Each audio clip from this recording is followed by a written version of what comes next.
राधे राधे। प्रिय दर्शकों, भारतीय पौराणिक कथाओं में देवर्षि नारद का नाम बड़े आदर के साथ लिया जाता है। वे तीनों लोकों के संचारक और भगवान विष्णु के परम भक्त हैं। लेकिन क्या आप जानते हैं कि एक बार इसी महान ऋषि ने घमंड में आकर स्वयं अपने आराध्य भगवान विष्णु को श्राप दे दिया था। आज की कथा हमें सिखाएगी कि ज्ञान और अहंकार के बीच की रेखा कितनी महीन होती है। हम जानेंगे नारद मोह लीला का वह रहस्य जिसने न केवल एक ऋषि का जीवन बदला बल्कि सृष्टि में भगवान राम के अवतार की पटकथा भी लिखी। आइए इस ज्ञानवर्धक यात्रा की शुरुआत करते हैं। देवर्षि नारद नारायण नारायण का जाप करते हुए पृथ्वी पर एक शांत और सुंदर स्थान पर पहुँचे। नारद मुनि को यह श्राप था कि वे एक स्थान पर अधिक देर तक नहीं रुक सकते, लेकिन यह जगह इतनी दिव्य थी कि उन्होंने वहीं बैठकर कठोर तपस्या करने का निर्णय लिया। नारद जी की तपस्या इतनी तीव्र थी कि स्वर्ग में देवराज इंद्र का सिंहासन डगमगाने लगा। यह केवल सत्ता खोने का डर नहीं था, बल्कि एक साधक की अविश्वसनीय शांति का सामना करने का भय था। इंद्र ने कामदेव और अप्सराओं को नारद जी की तपस्या भंग करने भेजा, लेकिन नारद जी का ध्यान अटल था। अप्सराओं के घुंघरू गूंजे, हवा में कामदेव के पुष्पबाणों की सुगंध फैली, लेकिन नारद मुनि एक चट्टान की तरह अडिग रहे। तपस्या पूर्ण हुई। अपनी सफलता से नारद जी को घमंड हो गया। उन्होंने सोचा, मैंने वह कर दिखाया जो शिव भी नहीं कर पाए। मैंने कामदेव को हरा दिया। वे सीधे कैलाश पहुँचे। उन्हें आते देख शिव मुस्कुराए, शांत, जैसे सब जान रही हूँ। शिव बोले, हे मुनि, मैं जानता हूँ तुम्हारी साधना अद्भुत है, पर सावधान, जब ज्ञान अहंकार बन जाए तब पतन निश्चित है। नारायण के पास जाने से पहले इस विजय को हृदय में मत बसा लेना। लेकिन अहंकार में डूबे नारद जी ने शिव जी की बात को अनसुना कर दिया और अपनी बड़ाई करने के लिए भगवान विष्णु के धाम की ओर चल पड़े। ये सब जानकर भगवान ने अपनी योगमाया का विस्तार किया और एक अद्भुत लीला रची। रास्ते में नारद जी ने एक भव्य और सुंदर नगर देखा जिसका नाम शीलनगर था। वहाँ संगीत था, सुगंध थी और सौंदर्य अपने चरम पर था। इस नगर के राजा शीलनिधि ने नारद जी का भव्य स्वागत किया।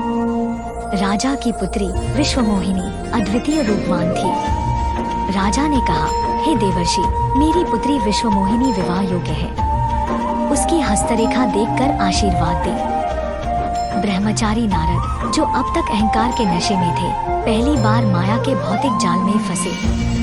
उन्होंने विश्वमोहिनी के मुख को देखा और तुरंत मोहित हो गए। उन्होंने उसके भाग्य में पढ़ा कि उसका पति हरि के समान गुणों वाला होगा। नारद ने अहंकारवश सोचा, हरि तो मैं ही हूँ, मैं ही सबसे महान तपस्वी और योग्यवर हूँ।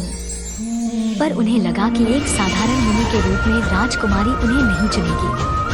अपने अहंकार में वे भगवान विष्णु के पास गए और उनसे उनका हरि रूप मांगा ताकि वे सबसे सुंदर दिखें और राजकुमारी उन्हें ही वरमाला पहनाए। भगवान विष्णु ने उनकी बात सुनी, क्षण भर मंद मंद मुस्कुराए और बोले, जैसा तुम चाहते हो वैसा ही रूप तुम पर प्रकट हो जाएगा। हरि रूप चाहिए? तथास्तु। स्वयंवर का दिन आया। नारद जी सबसे आगे बैठ गए, चेहरे पर पूरा भरोसा कि पहली नजर में राजकुमारी उन्हें ही चुनेगी। लेकिन जैसे ही विश्वमोहिनी उनकी ओर बढ़ी, वह अचानक रुक गई। नारद जी को ऊपर से नीचे तक देखा और हंसकर बोली, ये बंदर सा चेहरा लिए कौन आया है? नारद जी का गर्व चूर चूर, चेहरा शर्म और गुस्से से लाल हो गया। और उसी पल सभी की नजरों के सामने विश्वमोहिनी आगे बढ़ी और एक साधारण राजा के रूप में बैठे भगवान विष्णु को वरमाला पहना दिया। नारद का हृदय क्रोध और अपमान से जल उठा। वह बाहर भागे और एक तालाब में अपना प्रतिबिंब देखा। यह उनके लिए एक भयानक क्षण था, क्योंकि उन्हें अपना नहीं बल्कि एक वानर का मुख दिखाई दिया। हरि का अर्थ विष्णु भी होता है और वानर भी। भगवान ने अपनी लीला से उनके अहंकार पर करारा प्रहार किया था। क्रोधित नारद जी ने भगवान विष्णु को श्राप दे दिया, हे नारायण, आपकी यह कैसी लीला? आपने मेरे साथ छल किया है। मैं आपको श्राप देता हूँ कि आपको इस धोखे का फल भुगतना होगा। आपको धरती पर जाना होगा, जहाँ मनुष्य के रूप में आपको अपनी पत्नी से बिछड़ने का घोर दुख सहना पड़ेगा। और विडंबना देखिए, आपको अपनी पत्नी को खोजने के लिए उन्हीं वानरों के सामने हाथ फैलाना पड़ेगा जिनका मुख आपने मुझे अपमानित करने के लिए दिया था। श्राप देते ही भगवान की माया का आवरण हट गया। नगर, राजा और राजकुमारी सब अंतर्धान हो गए। नारद जी के हृदय में क्रोध के स्थान पर अब एक तीव्र पश्चाताप और खालीपन था। अहंकार का महल ढह चुका था। तभी दिव्य प्रकाश के बीच भगवान विष्णु अपने चतुर्भुज रूप में प्रकट हुए और बोले, हे मुनिवर, शांत हो जाओ।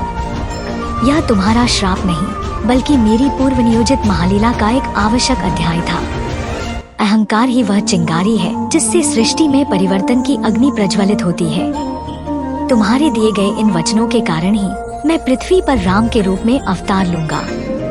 मैं सीता का वियोग सहूंगा और तुम्हारे द्वारा शापित उन्हीं वानरों की सहायता से धर्म की स्थापना करूंगा। तुम निमित्त मात्र बने हो, दोषी नहीं।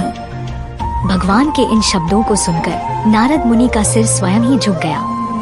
उनकी आंखों से अब पश्चाताप के नहीं, बल्कि भक्ति और ज्ञान के आंसू बह रहे थे। उन्होंने हाथ जोड़कर कहा, हे प्रभु, मैं अज्ञानी था। मैं आपकी माया को समझ न सका।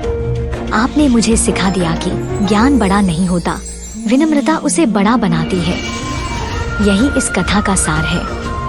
जब तक हम अपने ज्ञान और तपस्या पर गर्व करते हैं, तब तक हम माया के गहरे अंधकार में भटक रहे होते हैं। और जिस क्षण हम अपनी भूल को स्वीकार कर उस पर पश्चाताप के बजाय विनम्रता से मुस्कुराते हैं, उसी क्षण हम सच्चे ईश्वरत्व और दिव्यता के निकट पहुंच जाते हैं।